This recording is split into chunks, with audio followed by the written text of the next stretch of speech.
Hey, ARESxGOD here, and it's time to talk about Jujutsu Kaisen.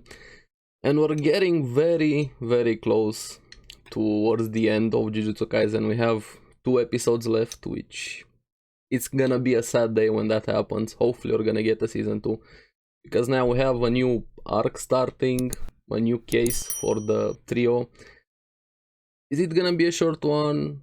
Will they have time to finish it with the 2 remaining episodes? I don't know, but things are definitely getting more complicated, interesting with this new case, and some Fushiguro or Megumi action, so to say, and focus on him this episode. And Mahito getting things complicated. So let's get into it and talk about it. Now, like I said, we have this new case starting. Apparently, people are getting stabbed and killed with thanks to doors, so to say, near the doors. The curse gets triggered by the doors after 2 weeks, and people are dying in similar circumstances. We see the first victim we see over here, in a way, kind of complaining to his landlord or manager of the building about the door, and as soon as he does that, we see the curse behind him attacking him, and we find out that 4 people died, or 3 at the beginning we find out died in the same circumstances. And now we have the group as in the main trio,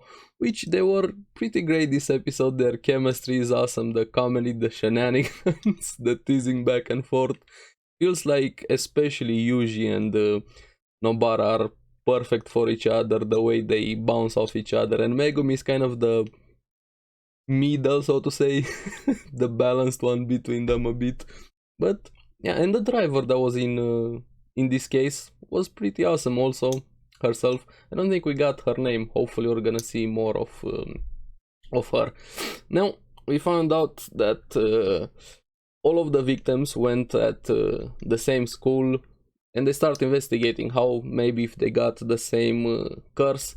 And as soon as they went to investigate another person to talk to that person, they found out he died in the same circumstances as the first 3, so we have 4 victims now. So they have to go talk to the school, investigate the school, and I like Nobara instantly. She saw 2 delinquents over there. Hey, let's have some fun and beat them up. Yuji, of course, was on board with it, but we have the delinquents getting scared. Yuji and Nobara thought it was because of them. They felt proud over their power. And I was laughing so much.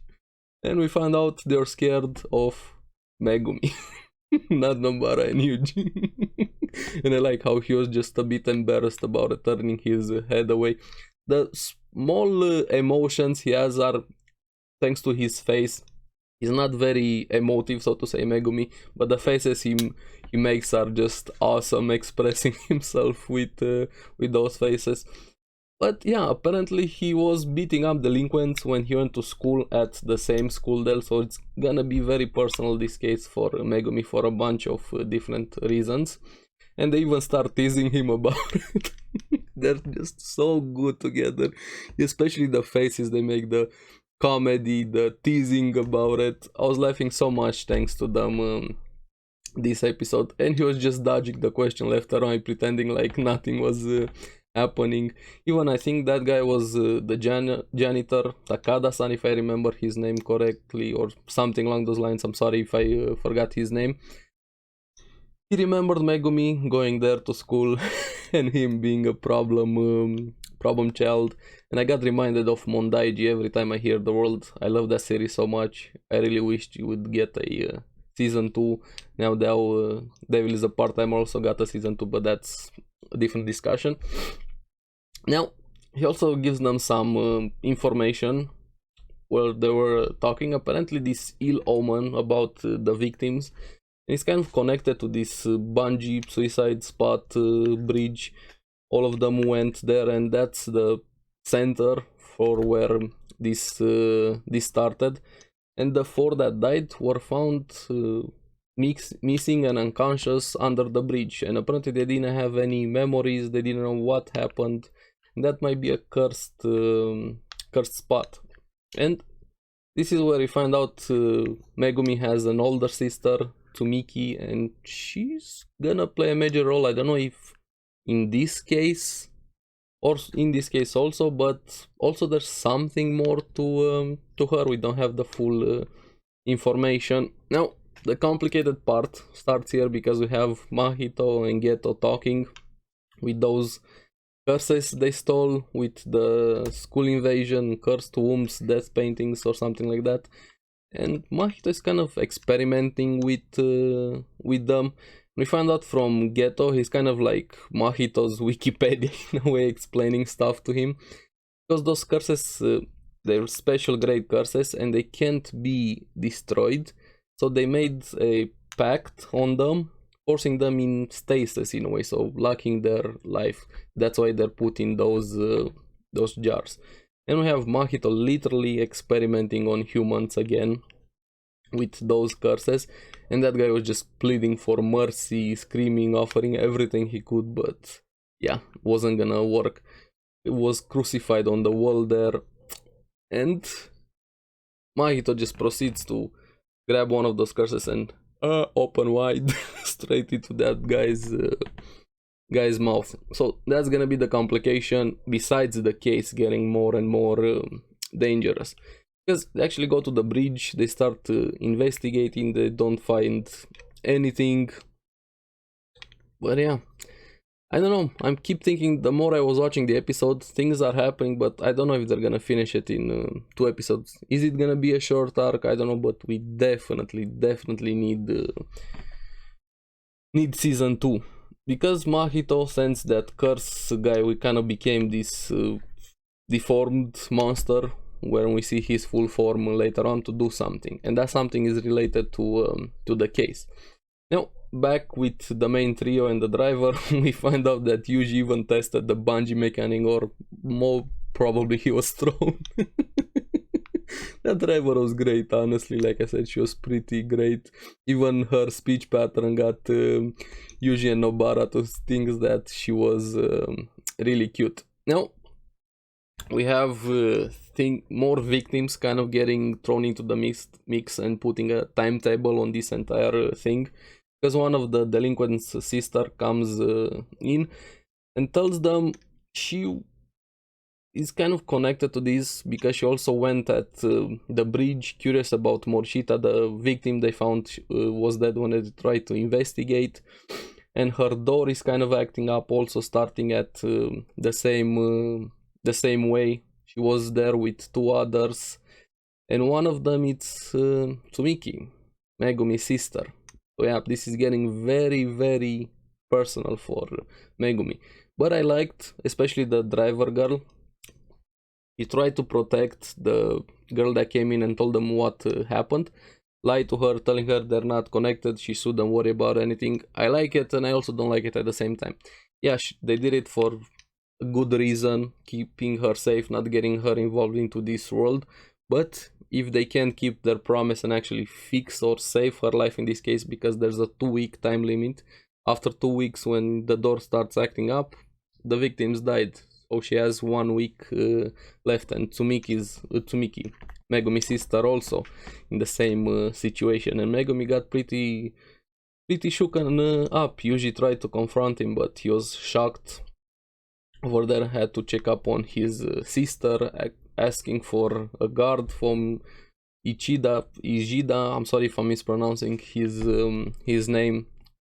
Nobody's really available, and since things are getting so serious, the mission is also getting more dangerous, even suggesting they retreat, leave the case for somebody else.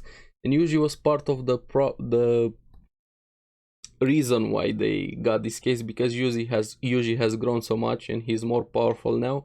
But even with that, the case is getting too dangerous for only the 3 of them.